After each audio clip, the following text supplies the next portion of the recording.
नमो अर्हंताणं, नमो आयर्याणं। आज हम बात करेंगे स्वतंत्र कौन और परतंत्र कौन।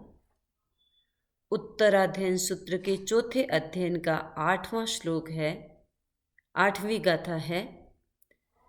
छंदं निरोहेण उवेयि मोक्षं आसे जहा सिक्खियवं मधारी पुब्बाइं वासाइं चरप्पमत्तो तम्हामुनि खिप्पमुवेयि मोक्षं।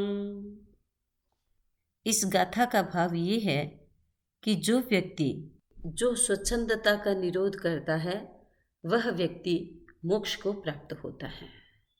जो गुरु का आश्रय लेकर साधना करते हैं वे ही व्यक्ति अपनी मंजिल तक पहुंच सकते हैं। इसका रहस्य क्या है? क्या गुरु अंगुली पकड़ करके मोक्ष तक ले जाते हैं? क्या गुरु उसे मोक्ष दिला सकते हैं? ऐसा नहीं। जो व्यक्ति निरंतर गुरु के अनुशासन में रहता है उसके प्रमाद कम होता है, वह जागरूक रहता है, अपनी हर क्रिया के प्रति, अपने हर एक्शन के प्रति जागरूक रहता है। वह फिर कहीं रहे, दुनिया के किसी कोने में रहे, देश में रहे, विदेश में रहे, कहीं भी रहे, उसका मन स्वेच्छाचारी नहीं हो सकता। यहाँ एक उदाहरण दिया गया है कि जैसे एक घोड़ा रण में होता है, मैदान में होता है, वह यदि शिक्षित है, वह प्रशिक्षित है, उसका सवार यदि दक्ष है, ऐसे दक्ष सवार के हाथ में यदि उसकी लगाम होती है तो वह मीलों मील पसार वाले रण को भी अच्छी तरह से पार कर लेता है। महत्वपूर्ण बात है, अनुशासन कभी बंधन नहीं होता।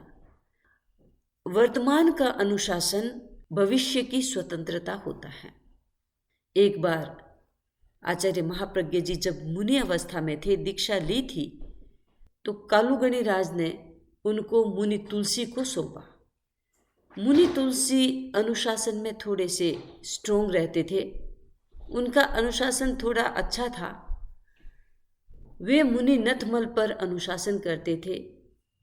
मुनि नथमल कभी बातें करते तो उनको टोकते थे, अभी बातें करने का समय नहीं है, अभी पढ़ो, अभी सीखो। उनका अनुशासन मुनि नथमल को थोड़ा सा कठोर लगता था। एक दिन अवसर पाकर के मुनि नथमल जी कालूगणी राज के पास पहुंच गए और उन्होंने तुलसी मुनि की शिकायत कर दी। उन्होंने कहा, गुरुदेव, मुनि तुलसी हम पर कठोर अनुशासन करते हैं। कालूगणी ने उनको समझाया, प्रेम से समझाया, देखो मुनि तुलसी जो अभी अनुशासन करते हैं तो ये तो छोटी बात है, तुम जीवन भर अपनी स्वतंत्रता का आनंद ले सकते हो। ये आज का जो अनुशासन है ये तुम्हारे जीवन भर की स्वतंत्रता है। मुनि नथमल जी अपने गुरु के इशारे को समझ गए और वे अज्ञ से महाप्रज्ञ बन गए। उन्होंने अपने जीवन में 300 से अधिक पुस्तकें लिखी। उन्होंने हमारे महामहिम राष्ट्रपति श्री अब्दुल कलाम के साथ एक पुस्तक लिखी। आज उनका व्यक्तित्व अंतर्राष्ट्रीय व्यक्तित्व हो गया। ये उसी अनुशासन की देन है, उसी मुनि तुलसी के अनुशासन की देन है। स्वतंत्रता किसको कहते हैं? आज एक मानसिकता बन गई है कि स्वच्छंदता टाइप की जो स्वतंत्रता है उसको लोग स्वतंत्रता मानते हैं। हम किसी के अनुशासन में नहीं रहेंगे, हम अपने मन मर्जी से चलेंगे। ये क्या अनुशासन हुआ, क्या स्वतंत्रता हुई? परिभाषा ही बदल दें। इसलिए आज इस विचारधारा के लोग वास्तव में आगे का विकास उस तरह का, उस लेवल का नहीं कर पाते हैं। मोक्ष में क्या चीज है?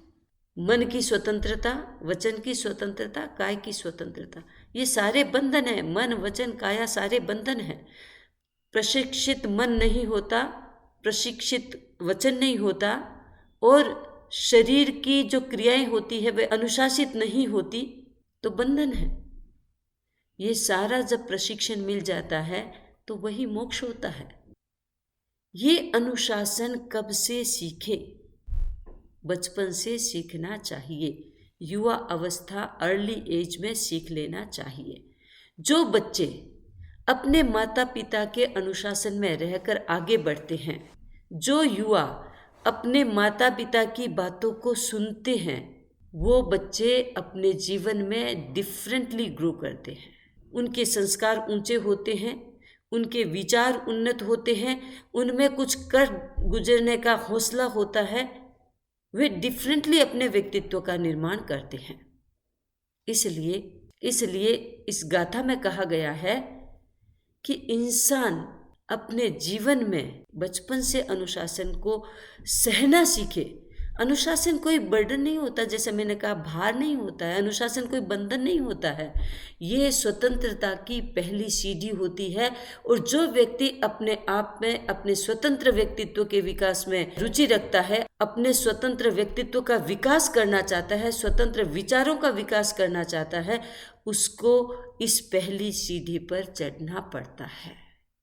ये आज का सार है। आज इतना ही। ओम अरहम।